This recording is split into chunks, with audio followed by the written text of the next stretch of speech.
Hello everyone. In this video I will discuss one of the films called Cargo, 2009, and never forget that I always pray for you and your family to be happy and healthy always. By the year 2267, there were no longer any humans remaining on Earth. This was due to a combination of disease outbreaks and climate changes that prevented plant growth, leading to thinning oxygen levels and year-round acid rain. A company named Kuiper Enterprise constructed a massive space station in Earth's orbit. The station served as a temporary habitat for humans, but it became overcrowded due to the increasing population. Eventually, they discovered a beautiful planet named Rhea. Not everyone was allowed to go there, and only those who won a free visa and had substantial funds were permitted to travel. A doctor named Laura Portman was one of the individuals eager to go to Rhea. 7 years ago, her sister Ariane won a free visa, and Laura wanted to join her and reunite. They exchanged messages, but it took years for the messages to reach each other, and Laura received a reply after approximately 3 years of waiting. To afford the journey to Rhea, Laura applied for a job at Kuiper Enterprise as a doctor on a cargo ship. She was assigned to an old cargo vessel named Cassandra with the destination of Station 42. Captain Pierre introduced Laura to the ship's crew, including Miyuki as the system administrator, Anna as the deputy captain, and Vespucci and Prokop as crew and technicians. Station 42 is approximately 4 years away in terms of travel time. During the journey they will be in cryogenic sleep, and the spacecraft will be operated on autopilot. A security officer named Decker has joined them. Recently there have been bombing incidents at several stations, carried out by a fugitive named Klaus, who delivered a mysterious message stating that they currently live inside a machine and produce machines. Their main enemy is TSI, a shipping company. That's why Decker will be escorting their journey. Shortly after liftoff, the captain activates the autopilot system and the crew enters cryogenic sleep tanks for a long rest. Every 8 months, one of them will be awakened to stand guard and address technical issues during the journey. 3 years and 8 months since departure, it's Laura's turn to be awakened for guard duty. Recently, Laura also received a reply message from Ariane, which she sent in 2267. While eating, Laura hears a noisy sound from inside the cargo space. Laura goes there to check it until someone startles her from inside the room. Frightened, Laura runs away and encounters Decker in a corridor. Decker says the security system will automatically wake him up if a flight protocol violation is detected. Laura informs him that there is a stowaway in the cargo space and they need to wake up the other crew members. Decker forbids her because cryogenic sleep phase protocols must be adhered to, but Laura insists and wakes up the captain. The three of them then check the cargo space, and computer data shows that the container gate was opened several times while Laura was on guard. The captain suspects a possible technical malfunction, so to make sure, they decide to split up and check each container room. Without any clear reason, the captain fell from above and instantly died. Suddenly, an alarm sounded, and the gate was about to close. Decker and Laura quickly rushed out due to the incident, and the crew was awakened earlier than planned. Anna ordered Vespucci and Prokop to fix the cargo space gate, while Laura was asked to perform an autopsy on the captain to determine the cause of his death. During the scan, Laura found several broken ribs. In addition, the captain's left eye turned out to be an artificial implant or a prosthetic eye that also served as a recording device. Laura dissected it and connected it to the computer to see what happened to him. In the video recording, the captain is seen opening a storage room, and the fact is revealed. Initially, they thought the ship only carried construction materials, but it turns out there are hazardous chemicals inside, and the recording stops before they find out the cause of the captain's fall. Laura and Decker then examined the room and found a cryogenic tank containing a child and other people.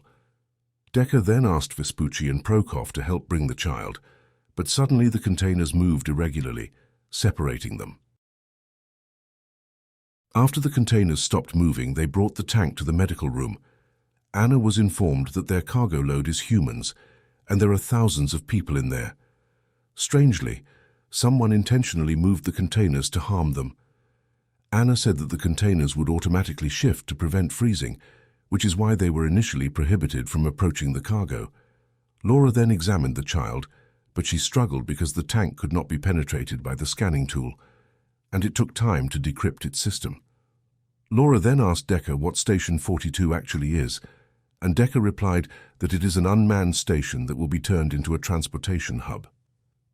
Meanwhile, at the cargo gate, Vespucci and Prokop heard a sound. Prokop suspected that there might be a stranger on the ship, but Vespucci said it was the sound of the container machine. After successfully opening the tank, Laura immediately scanned the child's body.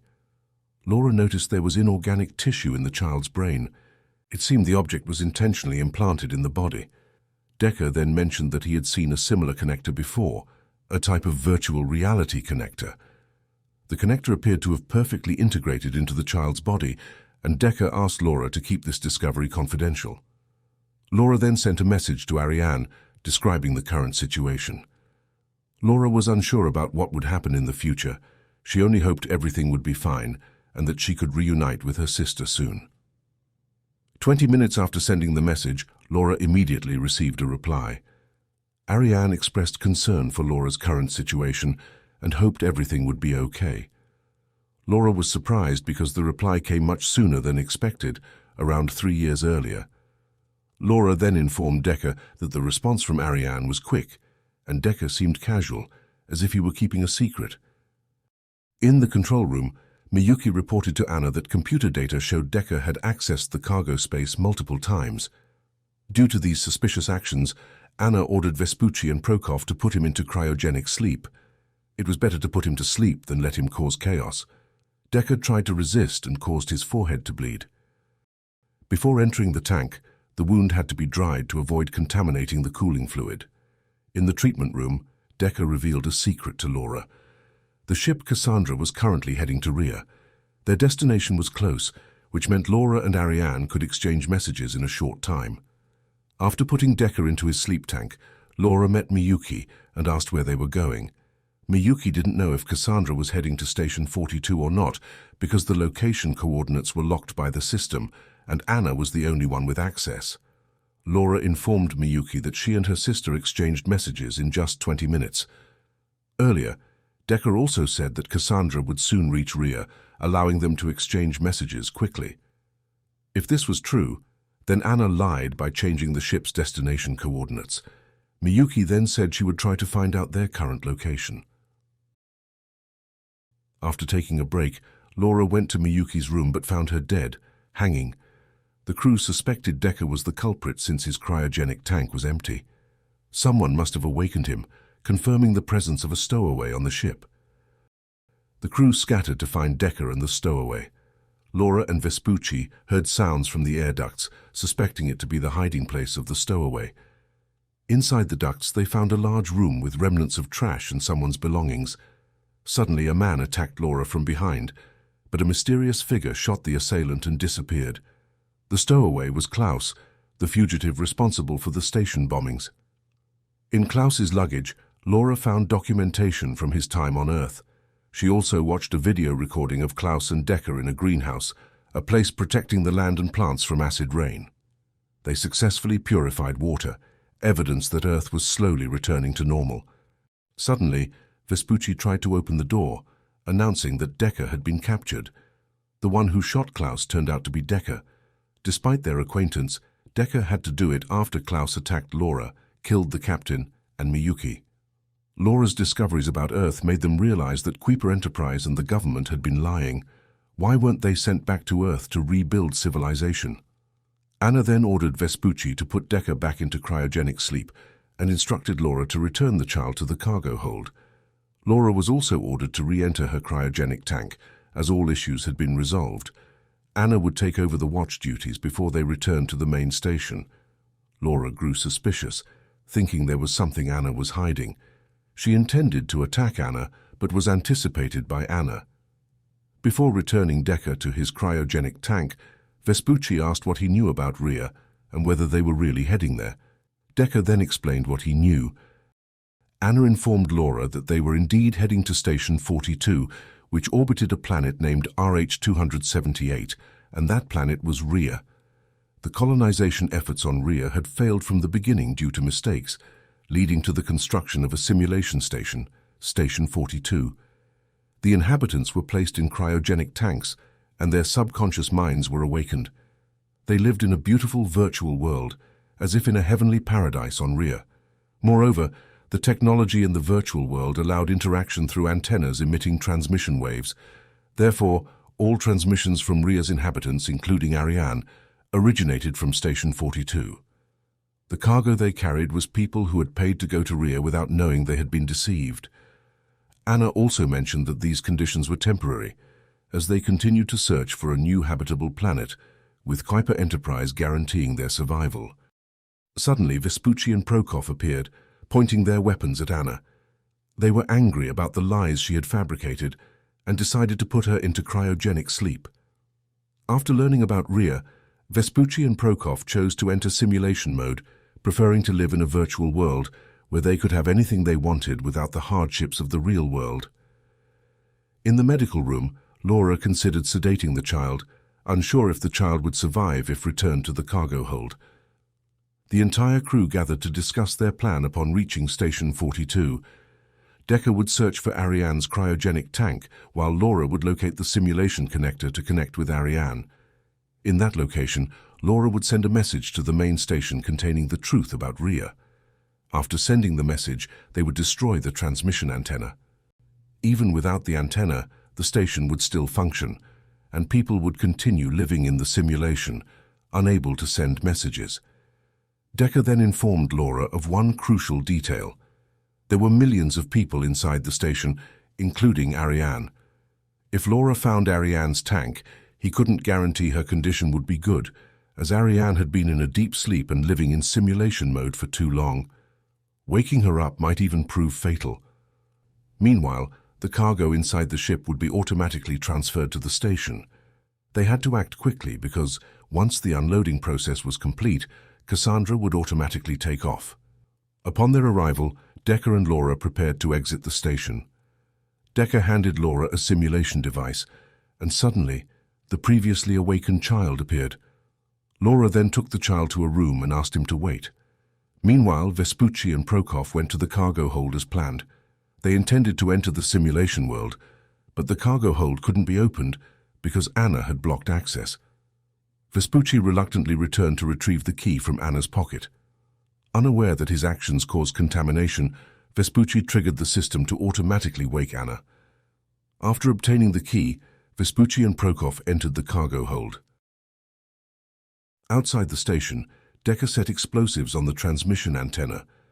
While Decker was searching for Ariane's tank, Laura, in the midst of searching for the simulation connector, experienced a malfunction in her thrusters. She contacted Decker for assistance. Decker asked her to hold on as he had found Ariane's tank, confirming his earlier suspicions that Ariane couldn't be awakened due to her critical condition. Decker then joined Laura and informed her that Ariane couldn't be saved. After finding the simulation connector, Laura asked Decker to connect it to Ariane's tank. Laura wanted to meet her sister and convey a message from the real world. Once connected, Laura was captivated by the beautiful scenery before her. Walking towards a house, she found a communication device in a garden that she suspected belonged to Ariane. Finally, Laura was able to meet Ariane, who was overjoyed to see her. However, Laura cried and explained to Ariane that she lived in a simulated world, her body was frozen, and they could never meet in the real world again. Laura then ran into the forest using Ariane's communication device to send a message to the main station. She revealed all the lies about Rhea, exposing it as a simulated world, a virtual reality or a dream realm. They don't need Rhea because they still have Earth. Laura witnessed firsthand that Earth was gradually recovering. After sending this message, Laura stated that she would destroy the communication antenna so they couldn't send messages. This was for their own good and the people present there. After finishing the transmission, Laura returned to the real world, and shortly afterward the cargo unloading was completed. The bomb planted on the antenna also exploded, throwing them both off. The ship, Cassandra, slowly began to leave the station. Their grips were released, and Decker couldn't reach Laura's hand, because earlier, when Laura was in the virtual world, Decker gave her his thruster. Decker then asked Laura to return to the station promptly. After that, Decker succumbed to the planet's gravity, and Laura could do nothing to help him. Once inside the station, Anna, who had awakened, confronted them. The two women fought, and as Anna had just woken up, she lacked the strength to resist Laura. Laura then locked Anna in the airlock and ejected her into space. Laura returned to the room to meet the child, and Cassandra was now on its way back to the main station. A year later, Laura's message reached its destination. The global community heard her testimony. Besides revealing the lies about Rhea and the current condition of Earth, Laura brought a child as evidence that their bodies had been modified to live in the virtual world. Then a question arose about what happened to Station 42, why they left it just like that. The antenna was also damaged, even though millions of people were there. It was estimated that they had been in simulation mode for too long, and their body conditions made it impossible to wake them up. Waking them up would be equivalent to killing them, and the station would still function for a long time, allowing people to continue enjoying life in the virtual world. The purpose of damaging the communication antenna was to disconnect those living in the simulation from the real world. Unperturbed by incoming messages about the truth and the reality that they had been sleeping and living in a dream world, to preserve their conditions and feelings for those who slept and lived in the virtual world forever. The movie then concluded. And that's it for the story series of this film. Thank you for watching. Don't forget to support this channel by subscribe, like and share. See you in the next video. Goodbye.